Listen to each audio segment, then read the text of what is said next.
ಎಲ್ಲ ಸ್ನೇಹಿತರಿಗೆ ತರಗತಿಗೆ ಸ್ವಾಗತ.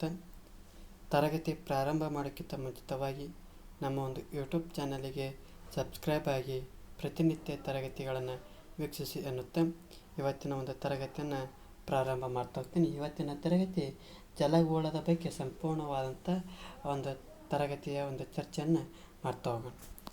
ಈ ಒಂದು ತರಗತಿಯೊಳಗೆ ಮೊದಲನೇದಾಗಿ ಈ ಒಂದು ಜಲರಾಶಿಗಳ ಒಂದು ಹಂಚಿಕೆಯ ಬಗ್ಗೆ ನೋಡ್ತಾ ಹೋಗೋಣ. ಅಂದ್ರೆ ಭೂಮಿಯು ಸಾಮಾನ್ಯವಾಗಿ ನಾವು ಏನಂತ ಕರಿತಪ್ಪ ಅಂದ್ರೆ ನೀಲಿ ಗ್ರಹ ಅಂತ ಕರಿತಾ ಹೋಗ್ತೀವಿ, ಜಲವೃತ ಗ್ರಹ ಅಂತ ಕರಿತಾ ಹೋಗ್ತೀವಿ. ಯಾಕಪ್ಪ ನೀಲಿ ಗ್ರಹ ಅಂತ ಕರಿತಾವಪ್ಪ ಅಂದ್ರೆ ಈ ಭೂಮಿಯ ಮೇಲೆ ಸಾಕಷ್ಟು ಪ್ರಮಾಣದಲ್ಲಿ ನೀರಿರೋದು ಕಾಣ್ತಾ ಹೋಗ್ತೀವಿ. ಅಂದರೆ ಈ ಭೂಮಿ ಮೇಲೆ ಎಷ್ಟು ನೀರು ಐತಪ್ಪ ಅಂದ್ರೆ 70.78% ಈ ಒಂದು ಜಲರಾಶಿಯಿಂದ ಈ ಒಂದು ನೀರು ಇರೋದನ್ನು ಕಾಣ್ತಾ ಹೋಗ್ತೀವಿ. ಅಂದ್ರೆ 361 ದಶಲಕ್ಷ ಕಿಲೋಮೀಟರ್ ಏನು ಪ್ರದೇಶವು ನೀರಿನಿಂದ ಆವರಿಸಿರೋದನ್ನು ಕಾಣ್ತಾ ಹೋಗ್ತೀವಿ. ಅಂದ್ರೆ ಈ ಪ್ರಪಂಚದ ಅತಿ ದೊಡ್ಡ ಜಲರಾಶಿಗಳು ಯಾವಪ್ಪ ಅಂದ್ರೆ ಪೆಸಿಫಿಕ್ ಸಾಗರ ನೋಡ್ತಾ ಹೋಗ್ತೀವಿ. ತದನಂತರದೊಳಗೆ ಅಟ್ಲಾಂಟಿಕ್ ಸಾಗರ, ಹಿಂದೂ ಮಹಾಸಾಗರ ಮತ್ತು ಉತ್ತರ ಧ್ರುವ ಸಾಗರಗಳನ್ನು ಕಾಣ್ತಾ ಹೋಗ್ತೀವಿ. ಅಂದ್ರೆ ಇಡೀ ಪ್ರಪಂಚದಲ್ಲಿ 361 ದಶಲಕ್ಷ ಕಿಲೋಮೀಟರ್ ಪ್ರದೇಶವನ್ನು ಈ ನೀರಿನಿಂದ ಆವರಿಸಿರೋದನ್ನು ಕಾಣ್ತಾ ಹೋಗ್ತೀವಿ. ಅಂದ್ರೆ ಆ ಪರ್ಸೆಂಟೇಜ್ನಲ್ಲಿ ನೋಡೋದಾದರೆ 70.78% ಒಂದು ನೀರು ಇರೋದನ್ನು ಕಾಣ್ತಾ ಹೋಗ್ತೀವಿ. ಆ ಒಂದು ಪ್ರಪಂಚದ ಅತಿ ದೊಡ್ಡ ಜಲರಾಶಿಗಳನ್ನು ನೋಡೋದಾದಪ್ಪ ಅಂದ್ರೆ ಅಲ್ಲಿ ಮೊದಲನೇದಾಗಿ ಪೆಸಿಫಿಕ್ ಸಾಗರವನ್ನು ನೋಡ್ತಾ ಹೋಗ್ತೀವಿ, ಅಟ್ಲಾಂಟಿಕ್ ಸಾಗರವನ್ನು ನೋಡ್ತಾ ಹೋಗ್ತೀವಿ, ಹಿಂದೂ ಮಹಾಸಾಗರವನ್ನು ನೋಡ್ತಾ ಹೋಗ್ತೀವಿ ಮತ್ತು ಜೊತೆಗೆ ಉತ್ತರ ಧ್ರುವ ಸಾಗರವನ್ನು ನೋಡ್ತಾ ಹೋಗ್ತೀವಿ. ಇದಿಷ್ಟಪ್ಪ ಈ ಒಂದು ಜಲರಾಶಿಗಳ ಹಂಚಿಕೆಯನ್ನು ನೋಡ್ತಾ ಹೋಗ್ತೀವಿ. ನಾನು ಈಗ ಹೇಳಿದೆ ಸಾಗರ ಅಂತಂದು. ಹಾಗಾದರೆ ಸಾಗರ ಅಂದರೆ ಏನಪ್ಪ ಅಂದ್ರೆ ಇದನ್ನು ಓಸಿಯನ್ ಅಂತ ಕರಿತಾ ಹೋಗ್ತೀವಿ. ಅಂದರೆ ಆಂಗ್ಲ ಭಾಷೆಗಳು ಓಸಿಯನ್ ಸಾಗರ ಅಂತ ಕರಿತಾ ಹೋಗ್ತೀವಿ. ಈ ಒಂದು ಸಾಗರವು ಆಳವಾದ ಮತ್ತು ವಿಸ್ತಾರವಾದಂಥ ಜಲರಾಶಿಗಳಾಗಿರೋದನ್ನು ಕಾಣ್ತಾ ಹೋಗ್ತೀವಿ. ಈ ಒಂದು ಸಾಗರಗಳು ಅತ್ಯಂತ ಆಳವಾದ ಮತ್ತು ವಿಸ್ತಾರವಾದಂಥ ಜಲರಾಶಿಗಳಾಗಿರ್ತಾ ಹೋಗ್ತವೆ. ಈ ಭೂಖಂಡಗಳ ನಡುವೆ ಹಂಚಿಕೆ ಆಗಿರೋದನ್ನು ಕಾಣ್ತಾ ಹೋಗ್ತೀವಿ. ಅಂದ್ರೆ ಈ ಸಾಗರಗಳು ಎಲ್ಲಿ ಕಂಡು ಬರ್ತಾ ಹೋಗ್ತಪ್ಪ ಅಂದ್ರೆ ಭೂಖಂಡಗಳ ನಡುವೆ ಹಂಚಿಕೆ ಆಗೋರ ಕಾಣ್ತಾ ಹೋಗ್ತೀವಿ. ಉದಾಹರಣೆಗೆ ಭಾರತದ ಒಂದು ದಕ್ಷಿಣದಲ್ಲಿ ಕಾಣ್ತಾ ಹೋಗ್ತೀವಿ ಹಿಂದೂ ಮಹಾಸಾಗರವನ್ನು ಕಾಣ್ತಾ ಹೋಗ್ತೀವಿ. ಈ ಮಹಾಸಾಗರ ಅಂದರೆ ಏನಪ್ಪ ಅಂದ್ರೆ ಆಳವಾದದ್ದು ಮತ್ತು ವಿಸ್ತಾರವಾದಂಥ ಜಲರಾಶಿ ಆಗಿರೋದನ್ನು ಸಾಗರ ಅಂತ ಕರಿತಾ ಹೋಗ್ತೀವಿ. ಅದೇ ರೀತಿ ಸಮುದ್ರ ಅಂದರೆ ಏನಪ್ಪ ಅಂದ್ರೆ ಇವು ಸಾಗರದ ಒಂದು ಭಾಗಗಳಾಗಿದ್ದು ಭೂಖಂಡಗಳಲ್ಲಿ ಒಳಚಾಚಿಕೊಂಡಿರುತ್ತವೆ. ಜೊತೆಗೆ ಆ ಸಮುದ್ರದ ಸಾಗರಗಳ ವಿಸ್ತಾರಕ್ಕೆ ಹೋಲಿಸಿದರೆ ಚಿಕ್ಕದು. ಅಂದ್ರೆ ಈ ಸಮುದ್ರ ಏನಪ್ಪ ಅಂದ್ರೆ ಈ ಮೊದಲಿಗೆ ಸಾಗರ ಅಂತ ಹೇಳಿದಲ್ಲ, ಆ ಸಾಗರದ ಒಂದು ಭಾಗಗಳನ್ನು ಆ ಭೂಖಂಡಗಳಲ್ಲಿ ಒಳಗೆ ಚಾಚಿಕೊಂಡಿರೋದನ್ನು ಸಮುದ್ರ ಅಂತ ಕರಿತಾ ಹೋಗ್ತೀವಿ. ಇವು ಸಮುದ್ರ ಮತ್ತು ಸಾಗರಕ್ಕೆ ವಿಸ್ತಾರದಲ್ಲಿ ಹೋಲಿಕೆ ಮಾಡಿದಪ್ಪ ಅಂದ್ರೆ ಆ ಸಮುದ್ರಗಳು ಚಿಕ್ಕದಾಗಿ ಕಾಣ್ತಾ ಹೋಗ್ತೀವಿ. ನಾವು ಮೊದಲನೇಗೆ ಹೇಳಿದೆ ಸಾಗರ ಅಂತ ನೋಡಿದ್ವಿ, ಭಾರತದ ಒಂದು ದಕ್ಷಿಣ ಭಾಗದಲ್ಲಿ ಕಾಣ್ತಾ ಹೋಗ್ತೀವಿ ಹಿಂದೂ ಮಹಾಸಾಗರ.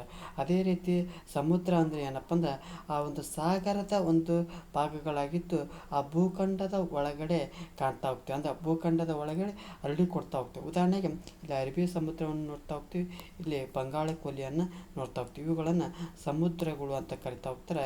ಇದನ್ನು ಹಿಂದೂ ಮಹಾಸಾಗರ ಅಂತ ಕರಿತಾ ಹೋಗ್ತಾರೆ. ಜೊತೆಗೆ ಕಾರಿ ಅಂದರೆ ಗಲ್ಫ್, ಇದು ಸಾಗರ ಅಥವಾ ಸಮುದ್ರದ ಕಿರಿದಾದ ನೀಳ ಭಾಗವಾಗಿದ್ದು ಭೂಭಾಗದೊಳಗೆ ಚಾಚಿರುವುದು. ಅಂದ್ರೆ ಇವುಗಳು ಸಮುದ್ರಕ್ಕಿಂತ ಚಿಕ್ಕದಾಗಿದ್ದು ಗಾತ್ರ, ಆಕಾರ, ಆಳದಲ್ಲಿ ಒಂದರಿಂದ ಮತ್ತೊಂದು ವ್ಯತ್ಯಾಸದಿಂದ ಕೂಡಿರುತ್ತವೆ. ಅಂದ್ರೆ ಈ ಗಲ್ಫ್ ಅಂತ ಹೇಳಿದಲ್ಲ, ಆ ಕಾರಿ ಅಂತ ಏನು ಕರಿತಾವಲ್ಲ, ಇವು ಸಾಗರ ಅಥವಾ ಸಮುದ್ರದ ಒಂದು ಕಿರಿದಾದ ನೀಳ ಭಾಗ ಅಂತ ಹೇಳ್ತೀವಿ. ಈ ಭೂಭಾಗದೊಳಗೆ ಚಾಚಿಕೊಂಡಿರ್ತವೆ. ಅಂದ್ರೆ ಮನ್ನಾರಿ ಗಾರಿ ಅಂದರೆ ಈ ಒಂದು ಏನು ಕರಿತಾ ಹೋಗ್ತಾವಲ್ಲ, ಈ ಏನಿದೆ ಭಾರತ ಮತ್ತು ಶ್ರೀಲಂಕಾದ ನಡುವೆ ಕಾಣ್ತಾ ಹೋಗ್ತಾವಲ್ಲ ಗಲ್ಫ್ ಅಂತ ಕಾಣ್ತಾ ಹೋಗ್ತೀವಿ. ಅಂದರೆ ಈ ಒಂದು ಸಾಗರ ಅಥವಾ ಸಮುದ್ರದ ಒಂದು ಕಿರಿದಾದ ನೀಳ ಭಾಗವನ್ನು ಭೂಭಾಗದೊಳಗೆ ಚಾಚಿಕೊಂಡಿರ್ತವೆ. ಇವುಗಳನ್ನು ಕಾರಿ ಅಂತಂದು ಕರಿತಾ ಹೋಗ್ತೇವೆ.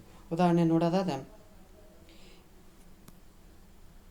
ಈ ಸಮುದ್ರ ಅಂತಂದೆ ಈ ವಿಶಾಲವಾದದ್ದು ಮತ್ತು ಆಳವಾದಂಥ ಆ ಒಂದು ಜಲರಾಶಿಯನ್ನು ಏನಂತ ಕರಿತಾವಪ್ಪ ಅಂದ್ರೆ ಸಾಗರ ಅಂತ ಕರಿತಾ ಹೋಗ್ತೀವಿ. ಇದು ಸಮುದ್ರ ಅಂತ ನೋಡಿದ್ರೆ ಈ ಸಾಗರದ ಒಂದು ಭಾಗಗಳನ್ನು ಏನಂತ ಕರಿತಾವಪ್ಪ ಅಂದ್ರೆ ಸಮುದ್ರ ಅಂತ ಕರಿತಾ ಹೋಗ್ತೀವಿ. ಈ ಸಮುದ್ರವು ಭೂಖಂಡಗಳ ನಡುವೆ ಚಾಚಿಕೊಂಡಿರೋದನ್ನು ಕಾಣ್ತಾ ಹೋಗ್ತೀವಿ. ಅದೇ ರೀತಿ ಕಾರಿ ಅಥವಾ ಗಲ್ಫ್ ಅಂತ ಏನು ಕರಿತಾ ಹೋಗ್ತೀವಲ್ಲ, ಈ ಒಂದು ಏನು ಮಾಡ್ತಾ ಹೋಗ್ತಪ್ಪ ಅಂದ್ರೆ ಈ ಒಂದು ನೀರಿನ ಆ ಒಂದು ಕಿರಿದಾದ ಒಂದು ಭೂಖಂಡದಂಥ ಕಿರಿದಾದಂಥ ನೀಳ ಭಾಗದಲ್ಲಿ ಚಾಚ್ಕೊಂಡಿರ್ತವೆ. ಇದನ್ನ ಏನಂತ ಕರಿತಪ್ಪ ಅಂದ್ರೆ ಕಾರಿ ಅಂತಂದು ಕರಿತಾ ಹೋಗ್ತಾವೆ. ಮತ್ತು ಮುಂದುವರೆದು ನೋಡೋದಾದಪ್ಪ ಅಂದ್ರೆ ಕೊಲ್ಲಿ.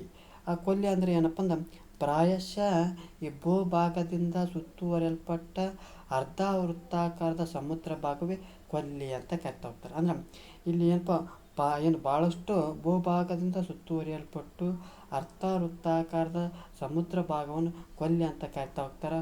ಒಂದು ಕೊಲ್ಲಿಗೂ ಮತ್ತೊಂದು ಕೊಲ್ಲಿಗೂ ಆಳ, ವಿಸ್ತಾರ ಮತ್ತು ಗಾತ್ರದಲ್ಲಿ ವ್ಯತ್ಯಾಸಗಳಿರುತ್ತವೆ. ಅಂದ್ರೆ ಯಾವ ರೀತಿ ಕಾರ್ಯ ಅಂತ ಹೇಳ್ತಾ ಅದೇ ರೀತಿಯ ಒಂದು ಅಂಶವನ್ನು ಹೋಲುವಂಥದ್ದನ್ನು ಕೊಲ್ಲಿ ಅಂತ ನೋಡ್ತಾ ಹೋಗ್ತೀವಿ.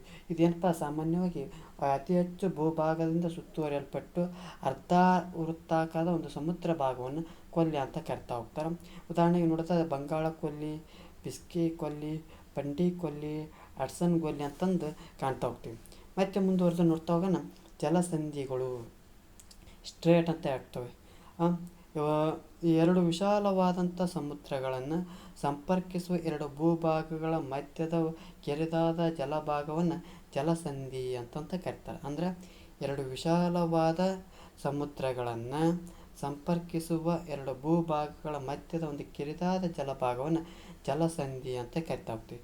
ಉದಾಹರಣೆಗೆ ಪಾಕ್ ಜಲಸಂಧಿ, ಜಿಬ್ರಾಲ್ಟರ್ ಜಲಸಂಧಿ, ಬೇರಿಂಗ್ಸ್ ಜಲಸಂಧಿ. ಅಂದರೆ ಇಲ್ಲಿ ನೋಡ್ತಾ ಹೋಗ್ತೇವೆ, ಇಲ್ಲಿ ಎರಡು ಸಮುದ್ರಗಳನ್ನು ಕಾಣ್ತಾ ಹೋಗ್ತೇವೆ. ಯಾವುದು? ಈ ಬಂಗಾಳ ಕೊಲ್ಲಿ ಸಮುದ್ರ ಮತ್ತು ಅರಬ್ಬಿ ಸಮುದ್ರ. ಈ ಅರಬ್ಬಿ ಸಮುದ್ರ ಮತ್ತು ಬಂಗಾಳ ಕೊಲ್ಲಿ ಸಮುದ್ರವನ್ನು ಸೇರಿಸುವಂಥ ಒಂದು ಜಾಗವನ್ನು ಏನಂತ ಕರಿತಾವಪ್ಪ ಅಂದ್ರೆ ಜಲಸಂಧಿ ಅಂತ ಕರಿತಾ ಹೋಗ್ತೀವಿ. ಇದು ಯಾವ ಒಂದು ಹೆಸರು ಅಂತ ನೋಡ್ತಾವಪ್ಪ ಅಂದ್ರೆ ಪಾಕ್ ಜಲಸಂಧಿ ಅಂತಂದು ನೋಡ್ತಾ ಹೋಗ್ತೇವೆ. ಅಂದ್ರೆ ಎರಡು ವಿಶಾಲವಾದಂಥ ಸಮುದ್ರಗಳನ್ನು ಸಂಪರ್ಕಿಸುವಂಥ ಎರಡು ಭೂಭಾಗಗಳ ಒಂದು ನಡುವಿನ ಕಿರಿದಾದ ಜಲಭಾಗವನ್ನು ಜಲಸಂಧಿ ಅಂತಂತ ಕರಿತಾ ಹೋಗ್ತೀವಿ. ಜೊತೆಗೆ ಮೂರನೇದು ನೋಡ್ತಾ ಹೋಗೋಣ ಭೂಸಂಧಿ. ಅಂದ್ರೆ ಐಸ್ತೋಮಸ್ ಅಂತ ಕರಿತಾ ಹೋಗ್ತಾರೆ. ಇದನ್ನು ಭೂಕಂಠ ಅಂತಲೂ ಕರಿತಾ ಹೋಗ್ತಾರೆ. ಇದು ಜಲಸಂಧಿಯ ವಿವರಣೆಗೂ ವಿರುದ್ಧವಾದದ್ದು. ಅಂದರೆ ಈ ಜಲಸಂಧಿ ಏನು ಹೇಳ್ತಲ್ಲ ಅದರ ವಿರುದ್ಧವಾದದ್ದು ಯಾವುದಪ್ಪ ಅಂದ್ರೆ ಭೂಕಂಠವನ್ನು ನೋಡ್ತಾ ಹೋಗ್ತೇವೆ. ಇದರಲ್ಲಿ ಒಂದು ಕಿರಿದಾದ ಭೂಭಾಗವು ಎರಡು ದೊಡ್ಡ ಭೂರಾಶಿಗಳನ್ನು ಸಂಪರ್ಕಿಸುತ್ತದೆ. ಅಂದ್ರೆ ಅಲ್ಲಿ ಎರಡು ವಿಶಾಲವಾದಂಥ ಸಮುದ್ರಗಳನ್ನು ಸಂಪರ್ಕಿಸುವಂಥ ಎರಡು ಭೂಭಾಗಗಳ ಮಧ್ಯದ ಕಿರಿದಾದ ಜಲಭಾಗವನ್ನು ಜಲಸಂಧಿ ಕರಿತಾವೆ. ಅದೇ ರೀತಿ ಭೂಸಂಧಿ ಅಂದರೆ ಏನಪ್ಪ ಅಂದ್ರೆ ಇದು ಒಂದು ಕಿರಿದಾದ ಭೂಭಾಗ, ಒಂದು ಸಣ್ಣ ಕಿರಿದಾದ ಭೂಭಾಗವು ಎರಡು ದೊಡ್ಡ ಭೂರಾಶಿಗಳನ್ನು ಸಂಪರ್ಕಿಸುತ್ತದೆ. ಅಂದ್ರೆ ಈ ಭೂಸಂಧಿಗಳು ಸಾಗರ ಕಾಲುವೆಗಳನ್ನು ನಿರ್ಮಾಣ ಮಾಡಲು ಬಹುಮುಖ್ಯವಾದಂಥ ಸ್ಥಾನಗಳನ್ನು ನೋಡ್ತಾ ಹೋಗ್ತವೆ. ಉದಾಹರಣೆ ನೋಡೋದಾದ್ರೆ ಏಷ್ಯಾ ಮತ್ತು ಆಫ್ರಿಕಾ ಖಂಡ. ಏಷ್ಯಾ ಮತ್ತು ಆಫ್ರಿಕಾ ಖಂಡದೊಳಗೆ ಒಂದು ಸುಯಾಜ್ ಕಾಲುವೆ ನೋಡ್ತಾ ಹೋಗ್ತೀವಿ. ಈ ಒಂದು ಸುಯಾಜ್ ಕಾಲುವೆ ಏನು ಮಾಡ್ತಾ ಹೋಗ್ತಪ್ಪ ಅಂದ್ರೆ ಈ ಒಂದು ಕಿರಿದಾದ ಭೂಭಾಗ ಏನು ಮಾಡ್ತಾ ಹೋಗ್ತಪ್ಪ ಅಂದರೆ ಎರಡು ದೊಡ್ಡ ಭೂರಾಶಿಗಳನ್ನು ಭಾಗ ಮಾಡ್ತಾ ಹೋಗ್ತೈತಿ ಅಥವಾ ಸಂಪರ್ಕ ಮಾಡ್ತಾ ಹೋಗ್ತೈತಿ. ಇದನ್ನು ಏನಂತ ಕರೀತಾರಪ್ಪ ಅಂದ್ರೆ ಭೂಸಂಧಿ ಅಂತಂತ ಕರಿತಾ ಹೋಗ್ತಾರೆ. ಜೊತೆಗೆ ಉತ್ತರ ಅಮೇರಿಕ ಮತ್ತು ದಕ್ಷಿಣ ಅಮೇರಿಕ ನಡುವೆ ಒಂದು ಕಾಲುವೆಯನ್ನು ನೋಡ್ತಾ ಹೋಗ್ತೀವಿ. ಯಾವುದಪ್ಪ? ಪನಾಮ ಕಾಲುವೆ ಅಂತ ನೋಡ್ತಾ ಹೋಗ್ತೀವಿ. ಇದು ಏನು ಮಾಡ್ತಾವೆ? ಇದನ್ನೇಂತ ಕರಿತಾರಪ್ಪ ಅಂದ್ರೆ ಭೂಕಂಠ ಅಂತಂದು ಕರಿತಾ ಹೋಗ್ತಾರೆ. ಮುಂದುವರೆದು ನೋಡೋದಾದಪ್ಪ ಅಂದ್ರೆ ಈ ಕಾರಿ ಕೊಲ್ಲಿ ಅಂದರೆ ಏನಪ್ಪ ಅಂದ್ರೆ ಈ ಒಂದು ಕಾರಿ ಕೊಲ್ಲಿ ಒಂದೇ ರೀತಿ ಅಂದ್ರೆ ಈ ಒಂದು ಅರ್ಧ ಚಂದ್ರಾಕೃತಿಯ ಅಂದ್ರೆ ಆ ಒಂದು ಅರ್ಧ ಚಂದ್ರಾಕೃತಿ ಬಹುಭಾಗ ಏನಪ್ಪ ಅಂದ್ರೆ ಭೂಮಿಯಿಂದ ಕೂಡಿರುತ್ತೆ, ಒಂದು ಭಾಗವು ಆ ನೀರನ್ನು ಕಾಣ್ತಾವೆ. ಇದನ್ನೇಂತ ಕರಿತಪ್ಪ ಅಂದ್ರೆ ಕೊಲ್ಲಿ ಅಂತ ಕಾಣ್ತಾ ಹೋಗ್ತೀವಿ. ಅದೇ ರೀತಿ ಜಲಸಂಧಿ ಅಂದರೆ ಏನಪ್ಪ ಅಂದ್ರೆ ಒಂದು ಎರಡು ಭೂಖಂಡಗಳನ್ನು ಬೇರ್ಪಡಿಸುವಂಥ ಒಂದು ಜಲಸಂಧಿಯನ್ನು ಒಂದು ದಾರಿಯನ್ನು ಏನಂತ ಕರಿತಾವಪ್ಪ ಅಂದ್ರೆ ಜಲಸಂಧಿ ಅಂತ ಕರಿತಾ ಹೋಗ್ತೀವಿ. ಅದೇ ರೀತಿ ಭೂಸಂಧಿ ಅಂದರೆ ಏನಪ್ಪ ಅಂದ್ರೆ ಎರಡು ಭೂಖಂಡಗಳನ್ನು ಒಂದು ಬೇರ್ಪಡಿಸುವಂಥ ಸಂಪರ್ಕಿಸುವಂಥ ಒಂದು ಪ್ರದೇಶವನ್ನು ಭೂಸಂಧಿ ಅಂತಂದು ಕರಿತಾ ಹೋಗ್ತೀವಿ. ಮತ್ತೆ ಮುಂದುವರೆದು ನೋಡೋದಾದ್ರೆ ಅದಿಷ್ಟೇನಪ್ಪ ಅಂದ್ರೆ ಆ ಒಂದು ಜಲರಾಶಿಗಳ ಬಗ್ಗೆ ನೋಡ್ತಾ ಹೋದ್ವಿ. ಮತ್ತೆ ಮುಂದುವರೆದು ಸಾಗರದ ತಳದ ಒಂದು ಭೂಸರ್ಪಗಳ ಬಗ್ಗೆ ನೋಡ್ತಾ ಹೋದ್ವಿ. ಅಂದ್ರೆ relief of the ocean floor ಅಂತ ಹೇಳ್ತಾ ಹೋಗ್ತೀವಿ. ಅಂದ್ರೆ ಭೂಭಾಗದಲ್ಲಿ ವಿವಿಧ ಬಗೆಯ ಭೂಸರಪುಗಳು ಕಂಡು ಬಂದಂತೆ ಸಾಗರ ತಳದಲ್ಲಿ ಕೂಡ ಹಲವಾರು ಬಗೆಯ ಭೂಸರಪುಗಳನ್ನು ಕಾಣ್ತಾ ಹೋಗ್ತೀವಿ. ಅಂದರೆ ಈ ಹಿಂದೆ ತರಗತಿಯಲ್ಲಿ ಚರ್ಚೆ ಮಾಡುವಂಥ ಸಂದರ್ಭದೊಳಗೆ ಏನು ಮಾಡ್ತಾ ಹೋಗಿದ್ವಿ, ಆ ಒಂದು ಭೂಖಂಡಗ ಏನು ಭೂಮಿಯ ಮೇಲಿರುವಂಥ ಆ ಭೂಖಂಡ ತಳಭಾಗದ ಏನೈತೆ ಅಂತ ಚರ್ಚೆ ಮಾಡಿದ್ವಿ. ಅಂದರೆ ಭೂಕವಚವನ್ನು ನೋಡ್ತಾ ಹೋದ್ವಿ, ಮ್ಯಾಂಟಲ್ ನೋಡ್ತಾ ಹೋದ್ವಿ, ಮತ್ತು ಕೇಂದ್ರ ಗೋಳವನ್ನು ನೋಡ್ತಾ ಹೋದ್ವಿ. ಅದೇ ರೀತಿ ಕೂಡ ಈ ಒಂದು ಸಾಗರದ ತಳದಲ್ಲಿ ಕೂಡ ಹಲವಾರು ಬಗೆಯ ಭೂಸ್ವರೂಪಗಳನ್ನು ಇರೋದಕ್ಕೆ ಕಾಣ್ತಾ ಹೋಗ್ತೀವಿ. ಈ ಸಾಗರಗಳ ಮಹತ್ವವನ್ನು ತಿಳಿಬೇಕಪ್ಪ ಆದ್ರೆ ಪ್ರಮುಖವಾಗಿ ನಾವೇನು ಅರ್ಥ ಮಾಡ್ಕೋಬೇಕಪ್ಪ ಅಂದ್ರೆ ಸಾಗರದ ತಳದ ಭೂಸ್ವರೂಪಗಳ ಬಗ್ಗೆ ಅಧ್ಯಯನ ಮಾಡ್ತಾ ಹೋಗ್ಬೇಕು. ಈ ಭೂಸ್ವರೂಪಗಳ ಗುಣಲಕ್ಷಣಗಳನ್ನು ಆಧರಿಸಿ ಆ ಸಾಗರ ತಳವನ್ನು ಏನು ಮಾಡ್ತಾ ಹೋಗ್ತಾರಪ್ಪ ಅಂದ್ರೆ 4 ಭಾಗವನ್ನು ಮಾಡ್ತಾ ಹೋಗ್ತಾರೆ. ಯಾವ್ಯಾವ ನೋಡೋದಾದ್ರೆ ಖಂಡಾವರಣ ಪ್ರದೇಶವನ್ನು ನೋಡ್ತಾ ಹೋಗ್ತೀವಿ, ಆ ಖಂಡಾವರಣ ಇಳಿಜಾರನ್ನು ನೋಡ್ತಾ ಹೋಗ್ತೀವಿ, ಆಳ ಸಾಗರ ಮೈದಾನ ನೋಡ್ತಾ ಹೋಗ್ತೀವಿ, ಆ ಸಾಗರ ತೆಗ್ಗುಗಳನ್ನು ನೋಡ್ತಾ ಹೋಗ್ತೀವಿ. ಎಷ್ಟು ಭಾಗಗಳಾಗಿ ವಿಂಗಡಣೆ ಮಾಡ್ತಾ ಹೋಗ್ತಾರಪ್ಪ ಅಂದ್ರೆ 4 ಭಾಗಗಳನ್ನಾಗಿ ವಿಂಗಡಣೆ ಮಾಡ್ತಾ ಹೋಗ್ತಾರೆ. ಈ ಒಂದು ಖಂಡಾಂತರ ಆವರಣ ಪ್ರದೇಶ ಅಂತ ಕರಿತಾ ಹೋಗ್ತೀವಿ. ಈ ಖಂಡಾವರಣ ಪ್ರದೇಶ ಆದ ನಂತರ ಆ ಖಂಡಾವರಣ ಇಳಿಜಾರನ್ನು ನೋಡ್ತಾ ಹೋಗ್ತೀವಿ. ಆ ಖಂಡಾವರಣ ಇಳಿಜಾರು ನೋಡಿದಂಥ ಸಂದರ್ಭದಲ್ಲಿ ಅದು ಆಳ ಸಾಗರ ಒಂದು ಮೈದಾನ ನೋಡ್ತಾ ಹೋಗ್ತೀವಿ. ಆ ಆಳ ಸಾಗರ ಮೈದಾನ ನೋಡಿದಂಥ ಸಂದರ್ಭದಲ್ಲಿ ಸಾಗರ ತಗ್ಗುಗಳ ಬಗ್ಗೆ ನೋಡ್ತಾ ಹೋಗ್ತೀವಿ. ಇವುಗಳ ಬಗ್ಗೆ ಒಂದೊಂದೇ ಚರ್ಚೆ ಮಾಡ್ತಾ ಹೋಗೋಣ. ಖಂಡಾವರಣ ಪ್ರದೇಶ ಅಂದರೆ ಏನಪ್ಪ ಅಂದ್ರೆ ಕಾಂಟಿನೆಂಟಲ್ ಶೆಲ್ಫ್ ಅಂತ ಕರಿತಾ ಹೋಗ್ತಾರೆ. ಸಾಗರ ಅಥವಾ ಸಮುದ್ರದ ಅಂಚಿನ ಹೆಚ್ಚು ಆಳವಿಲ್ಲದ ಜಾಗವನ್ನು ಖಂಡಾವರಣ ಪ್ರದೇಶ ಅಂತ ಕರಿತಾ ಹೋಗ್ತೀವಿ. ಅಂದ್ರೆ ಉದಾಹರಣೆಗೆ ಇದು ಭಾರತ ಐತಂತ ತಿಳ್ಕೊಳ್ರಿ, ದಕ್ಷಿಣ ಭಾರತ. ಈ ಸಾಗರ ಅಥವಾ ಸಮುದ್ರದ ಅಂಚು, ಈ ಒಂದು ಸಮುದ್ರದ ಅಂಚಿನ ಆಳವಿಲ್ಲದ ಒಂದು ಭಾಗ ಏನಂತ ಕರಿತಾವಲ್ಲ ಖಂಡಾವರಣ ಪ್ರದೇಶ ಅಂತ ಕರಿತಾವೆ. ಇದರ ಒಂದು ಕಡೆಗೆ ಸಮುದ್ರ ತೀರವಿದ್ದರೆ ಮತ್ತೊಂದು ಕಡೆಗೆ ಖಂಡಾವರಣ ಇಳಿಜಾರು ಇರ್ತಾ ಹೋಗ್ತೈತಿ. ಅಂದ್ರೆ ಏನಪ್ಪ,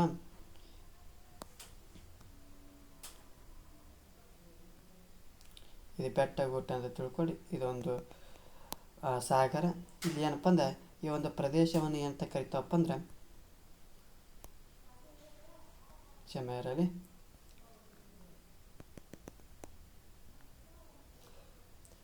ಈ ಒಂದು ಪ್ರದೇಶವನ್ನು ಏನಂತ ಕರಿತಾವಪ್ಪ ಅಂದ್ರೆ ಖಂಡಾವರಣ ಪ್ರದೇಶ ಅಂತ ಕರಿತಾವೆ. ಯಾಕಪ್ಪ ಅಂದ್ರೆ ಸಾಗರ ಅಥವಾ ಸಮುದ್ರದ ಒಂದು ಅಂಚಿನ ಹೆಚ್ಚು ಆಳವಿಲ್ಲದ ಒಂದು ಭಾಗವನ್ನು ಏನಂತ ಕರಿತಾವಪ್ಪ ಅಂದ್ರೆ ಖಂಡಾವರಣ ಪ್ರದೇಶ ಅಂತ ಕರಿತಾ ಹೋಗ್ತೀವಿ. ಇದರ ಒಂದು ಕಡೆಗೆ ಸಮುದ್ರ ತೀರ, ಅಂದರೆ ಈ ಒಂದು ಸಮುದ್ರ ತೀರ ಇತ್ತಪ್ಪ ಅಂದ್ರೆ ಇನ್ನೊಂದು ಕಡೆಗೆ ಖಂಡಾವರಣ ಇಳಿಜಾರು ಇರೋದನ್ನು ಕಾಣ್ತಾ ಹೋಗ್ತೀವಿ. ಅಂದ್ರೆ ಈ ವಲಯದ ಸರಾಸರಿ ಆಳ ಎಷ್ಟಪ್ಪ ಅಂದ್ರೆ 100 ಪ್ಯಾದಮ್. ಈ ಒಂದು ಖಂಡಾವರಣದ ಸರಾಸರಿ ಆಳ ಎಷ್ಟಪ್ಪ ಅಂದ್ರೆ 100 ಪ್ಯಾದಮ್. 1 ಪ್ಯಾದಮ್ ಅಂದರೆ ಎಷ್ಟಪ್ಪ ಅಂದ್ರೆ 6 ಅಡಿ. 6 ಅಡಿ ಎಷ್ಟಪ್ಪ ಅಂದ್ರೆ 1.8 ಮೀಟರ್ ಅನ್ನೋದನ್ನು ನೆನಪಿಟ್ಕೊಳ್ಬೇಕು. ಅಂದ್ರೆ ಖಂಡಾವರಣ ಪ್ರದೇಶದ ಸರಾಸರಿ ಆಳ ಎಷ್ಟಪ್ಪ ಅಂದ್ರೆ 100 ಪ್ಯಾದಮ್. 1 ಪ್ಯಾದಮ್ ಅಂದ್ರೆ 6 ಅಡಿ. 6 ಅಡಿ ಅಂದ್ರೆ 1.8 ಮೀಟರ್ ಅಂತ ಅರ್ಥ ಮಾಡ್ಕೋಬೇಕು. ತೀರದಿಂದ ಆ ಸಮುದ್ರದ ಕಡೆಗೆ ಬಂದಂತೆ ಆಳವು ಏನಾಗ್ತೈತಪ್ಪ ಅಂದರೆ ಹೆಚ್ಚಾಗ್ತಾ ಹೋಗ್ತತ್ತು. ಈ ಒಂದು ಖಂಡಾವರಣ ಪ್ರದೇಶವು ಮೀನುಗಾರಿಕೆ, ಜಲಚರ ಕೃಷಿ, ನೌಕಾಯಾನ ಹಾಗೂ ಕಚ್ಚಾ ತೈಲಗಳ ಉತ್ಪಾದನೆಗೆ ಪ್ರಾಮುಖ್ಯತೆಯನ್ನು ಪಡ್ಕೊಳ್ತಾ ಹೋಗ್ತೈತಿ. ಇದಿಷ್ಟಪ್ಪ ಅಂದ್ರೆ ಖಂಡಾವರಣದ ಒಂದು ಪ್ರದೇಶ ಆಗ್ತೈತಿ. ಮತ್ತು ಮುಂದುವರೆದು ಖಂಡಾವರಣ ಇಳಿಜಾರು, ಇದು ಸಾಗರ ತಳದ ಒಂದು 2ನೇ ಭಾಗವಾಗಿದ್ದು ಆ ಕಡಿದಾದ ಇಳಿಜಾರಿನಿಂದ ಕೂಡಿದೆ. ಅಂದ್ರೆ ಈಗ ಮೊದಲೇ ಹೇಳಿದೆ, ಇದು ಸಮುದ್ರದ ತೀರ, ಇದು ಸಮುದ್ರ, ಇದು ಖಂಡಾವರಣ ಪ್ರದೇಶ. ಈ ಒಂದು ಖಂಡಾವರಣ ಇಳಿಜಾರನ್ನು ನೋಡ್ತಾ ಹೋಗ್ತೀವಿ. ಈ ಖಂಡಾವರಣ ಪ್ರದೇಶ ಆಳ ಸಾಗರ ಮೈದಾನಗಳನ್ನು ಸಂಪರ್ಕ ಮಾಡ್ತಾ ಹೋಗ್ತೈತಿ. ಇದು ಖಂಡಾವರಣ ಪ್ರದೇಶ. ಈ ಒಂದು ಇಳಿಜಾರು ಯಾವುದಕ್ಕೆ ಸಂಪರ್ಕ ಮಾಡ್ತಾ ಹೋಗ್ತೈತಪ್ಪ ಅಂದ್ರೆ ಈ ಒಂದು ಆಳ ಸಾಗರ ಒಂದು ಮೈದಾನಗಳನ್ನು ಸಂಪರ್ಕ ಮಾಡ್ತಾ ಹೋಗ್ತಿತ್ತು. ಈ ವಲಯದಲ್ಲಿ ಸಾಗರದ ಒಂದು ಕಂದರಗಳನ್ನು ಕಂಡು ಬರ್ತವೆ. ಅಂದ್ರೆ ಸಬ್ಮರೀನ್ ಕಂಡು ಬರ್ತವೆ. ಅಂದ್ರೆ ಸಬ್ಮರೀನ್ ಕ್ಯಾನನ್ಸ್ ಅಂತ ಕಾಣ್ತವೆ. ಅಂದ್ರೆ ಈ ಒಂದು ಖಂಡಾವರಣ ಇಳಿಜಾರು ಏನಪ್ಪ ಅಂದ್ರೆ ಈ ಒಂದು ಖಂಡಾವರಣ ಇಳಿಜಾರು ಯಾವುದನ್ನು ಸಂಪರ್ಕ ಮಾಡ್ತಾ ಹೋಗ್ತೈತಪ್ಪ ಅಂದ್ರೆ ಆಳ ಸಾಗರದ ಒಂದು ಮೈದಾನಗಳನ್ನು ಸಂಪರ್ಕ ಮಾಡ್ತಾ ಹೋಗ್ತೈತಿ. ಈ ಒಂದು ವಲಯದಲ್ಲಿ ಸಾಗರದ ಒಂದು ಕಂದರಗಳನ್ನು ಕಾಣ್ತಾ ಹೋಗ್ತೀವಿ. ಮತ್ತೆ ಮುಂದುವರೆದು ನೋಡೋದನ್ನು ಆಳ ಸಾಗರ ಮೈದಾನ, ಡೀಪ್ ಸಿ ಪ್ಲೇನ್ ಅಂತ ನೋಡ್ತಾ ಹೋಗಿ. ಅಂದ್ರೆ ಆ ಸಾಗರಗಳ ತಳದಲ್ಲಿ ವಿಸ್ತಾರವಾದಂಥ ಮೈದಾನವನ್ನು ಕಾಣ್ತಾ ಹೋಗ್ತೀವಿ. ಈ ಮೈದಾನವನ್ನು ಆಳ ಸಾಗರ ಮೈದಾನ ಅಥವಾ ಅಬಿಸಲ್ ಮೈದಾನ ಅಂತ ಕರಿತಾ ಹೋಗ್ತೀವಿ. ಈ ಸಾಗರಗಳ ಭೂಸ್ವರೂಪ ಈ ಭಾಗಗಳಲ್ಲಿ ಇದು ಅತಿ ವಿಸ್ತಾರವಾದದ್ದನ್ನು ಕಾಣ್ತಾ ಹೋಗ್ತೀವಿ. ಅಂದರೆ ಈ ವಲಯದಲ್ಲಿಯೂ ಗುಡ್ಡೆಗಳಂತಿರುವ ಸಮುದ್ರದ ಪರ್ವತಗಳನ್ನು ಕಾಣ್ತಾ ಹೋಗ್ತೀವಿ. ಹಾಗೂ ಚಪ್ಪಡೆಯಾಗಿರುವ ಗುಡ್ಡಾಕಾರದ ಗಯೋರ್ಸ್ಗಳನ್ನು ಕಂಡು ಬರ್ತಾ ಹೋಗ್ತೀವಿ. ಅಂದ್ರೆ ಈ ಒಂದು ಸಮುದ್ರ ತೀರದಲ್ಲಿ ಮೊದಲಿಗೆ ಖಂಡಾವರಣ ಪ್ರದೇಶ ನೋಡ್ತಾ ಹೋಗ್ತೀವಿ.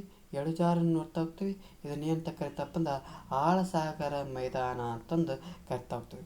ಈ ಒಂದು ಮೈದಾನವನ್ನು ಅಬಿಸಲ್ ಮೈದಾನ ಅಂತ ಕರಿತಾ ಹೋಗ್ತೀವಿ. ಈ ಒಂದು ಸಾಗರಗಳೊಂದು ಭೂಸ್ವರೂಪದಲ್ಲಿ ಈ ಒಂದು ಮೈದಾನ ಅತ್ಯಂತ ವಿಸ್ತಾರವಾದದ್ದಾಗಿರ್ತದೆ. ಈ ವಲಯದಲ್ಲಿ ಗುಡ್ಡಗಳಂತಿರುವಂಥ ಸಮುದ್ರದ ಪರ್ವತಗಳನ್ನು ನೋಡ್ತಾ ಹೋಗ್ತೀವಿ. ಕಯೋಟ್ಸ್ಗಳನ್ನು ನೋಡ್ತಾ ಹೋಗ್ತೀವಿ. ಯಾವ ಒಂದು ವಲಯದೊಳಗೆ ನೋಡ್ತಾ ಹೋಗ್ತವಪ್ಪ ಅಂದ್ರೆ ಆಳಸಾಗರದ ಒಂದು ಮೈದಾನದೊಳಗೆ ನೋಡ್ತಾ ಹೋಗ್ತೀವಿ. ಅದೇ ರೀತಿ ಸಾಗರ ತಗ್ಗು ಮತ್ತು ಪ್ರಪಾತಗಳನ್ನು ನೋಡ್ತಾ ಹೋಗ್ತೀವಿ. ಅಂದರೆ ಓಷಿಯನ್ ಡೀಪ್ಸ್ ಆ್ಯಂಡ್ ಟ್ರಂಚಸ್ ಅಂತ ಕರಿತಾ ಹೋಗ್ತಾರೆ.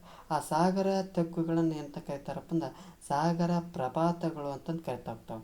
ಮತ್ತು ಅಲ್ಲಿಗೆ ಬರೋಣ, ಇದು ಸಮುದ್ರದ ತೀರ, ಇದು ಸಾಗರ ಅಥವಾ ಸಮುದ್ರ, ಖಂಡಾವಣ ಪ್ರದೇಶ, ಖಂಡಾವಣ ಇಳಿಜಾರು, ಏನದು ಆಳಸಾಗರ ಮೈದಾನ, ಇದನ್ನೇನು ಕರಿತಾವಲ್ಲ ಇದನ್ನು ಸಾಗರ ತಗ್ಗು ಅಥವಾ ಪ್ರಪಾತಗಳು ಅಂತಂದು ಕರಿತಾ ಹೋಗ್ತೇವೆ. ಈ ಸಾಗರಗಳಲ್ಲಿ ಅತ್ಯಂತ ಆಳವಾದಂಥ ಭಾಗಗಳಂತ ಕರಿತಾ ಹೋಗ್ತೀವಿ. ಪೆಸಿಫಿಕ್ ಸಾಗರದಲ್ಲಿ ಫಿಲಿಪೈನ್ಸ್ ದ್ವೀಪಗಳ ಬಳಿ ಇರುವ ಮರಿಯಾನಾ ಟ್ರೆಂಚ್ ಭಾಗವಾಗಿರುವ ಚಾಲೆಂಜರ್ ತಗ್ಗು, ಯಾವ ತಗ್ಗು? ಚಾಲೆಂಜರ್ ತಗ್ಗು 10,929 ಮೀಟರ್ ಆಳವಾಗಿರೋದನ್ನು ಕಾಣ್ತಾ ಹೋಗ್ತೀವಿ. ಈ ಒಂದು ಚಾಲೆಂಜರ್ ತಗ್ಗು ಪ್ರಪಂಚದಲ್ಲಿ ಅತಿ ಆಳವಾಗಿರುವ ಸ್ಥಳವಾಗಿರೋದನ್ನು ಕಾಣ್ತಾ ಹೋಗ್ತೀವಿ. ಅಂದ್ರೆ ಈ ಒಂದು ಸಾಗರ ತಗ್ಗುಗಳನ್ನು ಪ್ರಪಾತಗಳಂತ ಕರಿತಾ ಹೋಗ್ತೀವಿ. ಈ ಸಾಗರದ ಅತ್ಯಂತ ಆಳವಾದ ಭಾಗಗಳು ಎಲ್ಲಿ ಕಂಡು ಬರ್ತಾ ಹೋಗ್ತಪ್ಪ ಅಂದ್ರೆ ಆ ಪೆಸಿಫಿಕ್ ಸಾಗರದೊಳಗೆ ಕಂಡು ಬರ್ತಾ ಹೋಗ್ತವೆ.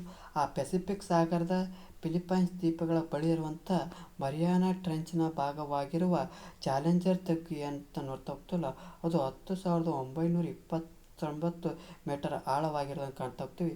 ಇದು ಪ್ರಪಂಚದಲ್ಲಿಯೇ ಅತಿ ಆಳವಾಗಿರುವಂಥ ಸ್ಥಳವನ್ನು ನೋಡ್ತಾ ಹೋಗ್ತೀವಿ.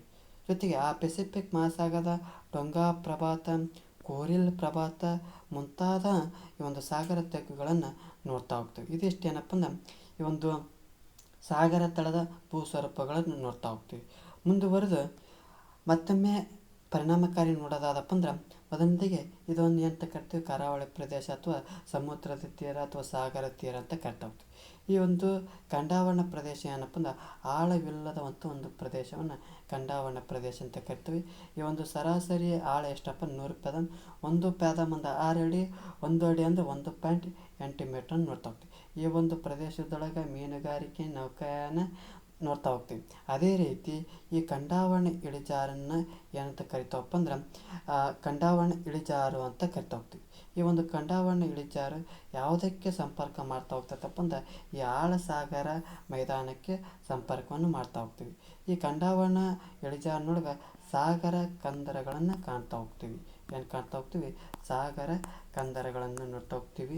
ಜೊತೆಗೆ ಈ ಆಳಸಾಗರ ಮೈದಾನದಲ್ಲಿ ಈ ಒಂದು ಆಳಸಾಗರ ಮೈದಾನವು ಅತ್ಯಂತ ವಿಸ್ತೃತವಾದಂಥ ಒಂದು ಮೈದಾನ ಅಂತ ಹೇಳ್ತಾ ಹೋಗ್ತೀವಿ.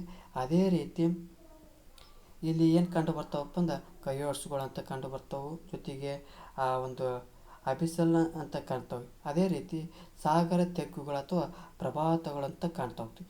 ಈ ಪ್ರಪಾತಗಳು ಸಾಮಾನ್ಯವಾಗಿ ಎಲ್ಲಿ ಕಂಡು ಬರ್ತಾವಪ್ಪ ಅಂದ್ರೆ ಆ ಪೆಸಿಫಿಕ್ ಸಾಗರದೊಳಗೆ ಕಂಡು ಬರ್ತಾ ಹೋಗ್ತವೆ. ಆ ಪೆಸಿಫಿಕ್ ಸಾಗರದ ಫಿಲಿಪೈನ್ಸ್ದ ಮರಿಯಾನಾ ಟ್ರೆಂಚಿನ ಭಾಗವಂತ ಚಾಲೆಂಜರ್ ತಗ್ಗು 10,929 ಮೀಟರ್ನಷ್ಟು ತಗ್ಗಾಗಿರೋದನ್ನು ಕಾಣ್ತಾ ಹೋಗ್ತೀವಿ. ಇದನ್ನು ಚಾಲೆಂಜರ್ ತಗ್ಗು, ಪ್ರಪಂಚದ ಆಳವಾದಂಥ ತಗ್ಗು ಅಂತಂದು ಹೇಳ್ತಾ ಹೋಗ್ತಾರೆ. ಇದಿಷ್ಟು ಏನಪ್ಪ ಅಂದ್ರೆ ಈ ಒಂದು ಸಾಗರ ತಳದ ಭೂಸ್ವರೂಪದ ಬಗ್ಗೆ ನೋಡ್ತಾ ಹೋದ್ವಿ. ಜೊತೆಗೆ ಸಾಗರದ ನೀರಿನ ಉಷ್ಣಾಂಶ ಮತ್ತು ಲವಣತೆಯ ಬಗ್ಗೆ ನೋಡ್ತಾ ಹೋಗಿ. Temperature and salinity of ocean water ಅಂತ ಹೇಳ್ತಾ ಹೋಗ್ತೀವಿ. ಈ ಉಷ್ಣಾಂಶ ಆ ಸಮುದ್ರ ಅಥವಾ ಸಾಗರದ ನೀರಿನ ಉಷ್ಣಾಂಶವು ವಿವಿಧ ಅಕ್ಷಾಂಶ ಹಾಗೂ ವಿವಿಧ ಆಳಗಳಲ್ಲಿ ಭಿನ್ನವಾಗಿರ್ತದೆ. ಅಂದ್ರೆ ಸಮುದ್ರ ಸಾಗರದ ನೀರಿನ ಉಷ್ಣಾಂಶವು ಒಂದೇ ರೀತಿಯಾಗಿರೋದು ಕಾಣಂಗಿಲ್ಲ. ಯಾಕಪ್ಪ ಅಂದ್ರೆ ಆಯಾ ಒಂದು ಆಳಗಳಲ್ಲಿ ಭಿನ್ನವಾಗಿರೋದು ಕಾಣ್ತಾ ಹೋಗ್ತೀವಿ, ಅಕ್ಷಾಂಶಗಳಲ್ಲಿ ಭಿನ್ನವಾಗಿರೋದು ಕಾಣ್ತಾ ಹೋಗ್ತೀವಿ. ಅದೇ ರೀತಿ ಆ ಸಮಭಾಜಕ ವೃತ್ತದ ಸಮೀಪ ಉಷ್ಣವಲಯದ ಸಾಗರದ ನೀರು ಆರ್ಕಾಟಿಕ್ ಮತ್ತು ಅಂಟಾರ್ಟಿಕ್ ವೃತ್ತಗಳ ನೀರಿಗಿಂತ ಹೆಚ್ಚು ಉಷ್ಣಾಂಶವನ್ನು ಹೊಂದ್ತಾ ಹೋಗ್ತದೆ. ಅಂದ್ರೆ ಈ ಸಮಭಾಜಕ ವೃತ್ತದಲ್ಲಿರುವಂಥ ಸಾಗರ ನೋಡ್ತಾ ಹೋಗ್ತೇವಲ್ಲ, ಆ ಒಂದು ಆರ್ಕಾಟಿಕ್ ಮತ್ತು ಅಟ್ಲಾಂಟಿಕ್ ವೃತ್ತಗಳಲ್ಲಿನ ನೀರಿಗಿಂತ ಹೆಚ್ಚು ಉಷ್ಣಾಂಶವನ್ನು ನೋಡ್ತಾ ಹೋಗ್ತೀವಿ. ಇದೇ ರೀತಿಯಲ್ಲಿ ಸಾಗರದ ನೀರಿನಲ್ಲಿ ಆಳಕ್ಕೆ ಹೋದಂತೆ ಉಷ್ಣಾಂಶವು ಕಡಿಮೆ ಆಗ್ತಾ ಹೋಗ್ತೈತೆ ಅಂದ. ಆ ಸಾಗರದ ನೀರಿನಲ್ಲಿ ಆಳಕ್ಕೆ ಹೋದಂತೆ ಏನಾಗ್ತೈತಪ್ಪ ಅಂದ್ರೆ ಉಷ್ಣಾಂಶ ಕಡಿಮೆ ಆಗ್ತೈತಿ. ಇದಕ್ಕೆ ಕಾರಣ ಏನಪ್ಪ ಅಂದ್ರೆ ಆ ಸೂರ್ಯನ ಕಿರಣಗಳು ನೀರಿನಲ್ಲಿ 200 ಮೀಟರ್ ಕೆಳವರೆಗೆ ಮಾತ್ರ ಹೋಗ್ತಾವು. ಅಂದ್ರೆ ಆ ಸಾಗರದ ನೀರಿನ ಒಂದು ಆಳಕ್ಕೆ ಹೋದಂತೆ ಉಷ್ಣಾಂಶ ಏನಾಗ್ತೈತಪ್ಪ ಅಂದ್ರೆ ಕಡಿಮೆ ಆಗ್ತಾ ಹೋಗ್ತೈತಿ. ಯಾಕೆ ಕಡಿಮೆ ಆಗ್ತೈತಪ್ಪ ಅಂದ್ರೆ ಆ ಸೂರ್ಯನ ಒಂದು ಕಿರಣಗಳು ಕೇವಲ 200 ಮೀಟರ್ ಆಳದವರೆಗೆ ಮಾತ್ರ ಪ್ರವೇಶ ಆಗ್ತಾ ಹೋಗ್ತವೆ. ಹಾಗಾಗಿ ಇಲ್ಲಿ ವಿಶೇಷವಾದಂಥ ಅನೇಕ ಜೀವಿಗಳು ಕಂಡು ಬರ್ತಾ ಹೋಗ್ತವೆ. ಜೊತೆಗೆ ಲವಣತೆ ನೋಡ್ತಾ ಹೋಗೋಣ. ಸಾಗರ ಅಥವಾ ಸಮುದ್ರದ ನೀರಿನಲ್ಲಿ ಕರಗಿರುವ ಉಪ್ಪಿನಾಂಶಗಳ ಪ್ರಮಾಣವನ್ನು ಲವಣತೆ ಅಂದರೆ ಸಾಗರ ಅಥವಾ ಸಮುದ್ರದ ನೀರಿನಲ್ಲಿ ಕರಗಿರುವಂಥ ಉಪ್ಪಿನಾಂಶಗಳ ಒಂದು ಪ್ರಮಾಣವನ್ನು ಲವಣತೆ ಅಂತ ಕರಿತಾ ಹೋಗ್ತಾರೆ. ಆ ನೀರಿನಲ್ಲಿ ಲವಣಾಂಶವು ಹೆಚ್ಚು ಕಂಡುಬರೋದ್ರಿಂದಲೇ ಆ ಸಮುದ್ರ ಮತ್ತು ಸಾಗರದ ನೀರು ಉಪ್ಪಾಗಿರುವುದು. ಸಮುದ್ರದ ನೀರು ಯಾಕೆ ಉಪ್ಪಾಗೈತಪ್ಪ ಅಂದ್ರೆ ಆ ನೀರಿನಲ್ಲಿ ಅತಿ ಹೆಚ್ಚು ಲವಣಾಂಶ ಕಂಡು ಬಂದಿರೋದ್ರಿಂದ ಆ ನೀರು ಉಪ್ಪಾಗಿರೋದನ್ನು ಕಾಣ್ತಾ ಹೋಗ್ತೀವಿ. ಆ ಸಾಗರದ ನೀರಿನ ಸರಾಸರಿ ಲವಣತೆ ಎಷ್ಟಪ್ಪ ಅಂದ್ರೆ 35, ಅಂದರೆ ಇದನ್ನು ಹೇಳಕ್ಕೆ ಬರೋಕ್ಕೋದು ನನಗೆ, ಅಂದರೆ 1000 ಭಾಗದಲ್ಲಿ 35 ಭಾಗ ಅಂತ ಅರ್ಥ. ಅಂದ್ರೆ ಇದನ್ನು ಈ ರೀತಿ ಕರಿತಾ ಹೋಗ್ತಾರೆ. ಇದನ್ನು ಏನು ಅನ್ನೋದು ಕಮೆಂಟ್ ಬಾಕ್ಸ್ನ ಮೂಲಕ ತಿಳಿಸಿ. 1000 ಭಾಗದಲ್ಲಿ 35 1000 ಭಾಗದ 35 PPT ಅಂತ ಕರಿತಾ ಹೋಗ್ತಾರೆ. ಈ ಸಾಗರದ ನೀರು ಆವಿಯಾಗಿ ಅದರಲ್ಲಿರುವಂಥ ಲವಣಗಳು ಅಲ್ಲಿಯೇ ಉಳಿದರಿಂದ ನೀರು ನಿರಂತರವಾಗಿ ಏನಾಗ್ತೈತಪ್ಪ ಅಂದ್ರೆ ಉಪ್ಪಾಗಿ ಕನ್ವರ್ಟ್ ಆಗ್ತಾ ಹೋಗ್ತೈತಿ.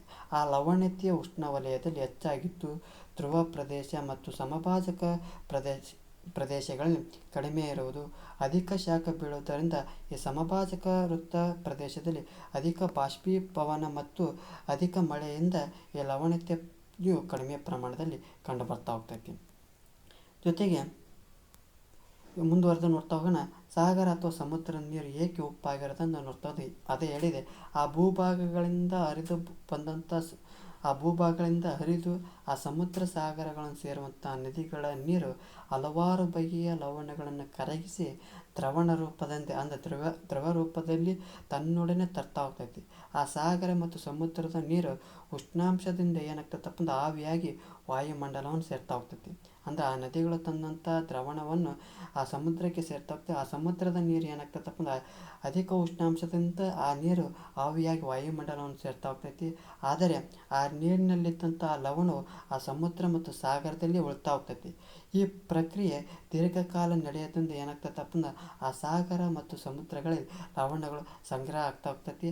ಹಾಗಾಗಿ ಸಾಗರ ಅಥವಾ ಸಮುದ್ರ ನೀರು ಯಾವಾಗಲೂ ಉಪ್ಪಾಗೇ ಇರ್ತೈತಿ. ಅಂದ್ರೆ ಆ ನದಿಗಳು ಏನು ಮಾಡ್ತಾ ಹೋಗ್ತಪ್ಪ ಅಂದ್ರೆ ಹಲವಾರು ಬಗೆಯ ಲವಣಗಳನ್ನು ಕರಗಿಸಿ ದ್ರವ ರೂಪದಲ್ಲಿ ಸಮುದ್ರ ಅಥವಾ ಸಾಗರಕ್ಕೆ ತಂದು ಬಿಡ್ತಾವೆ.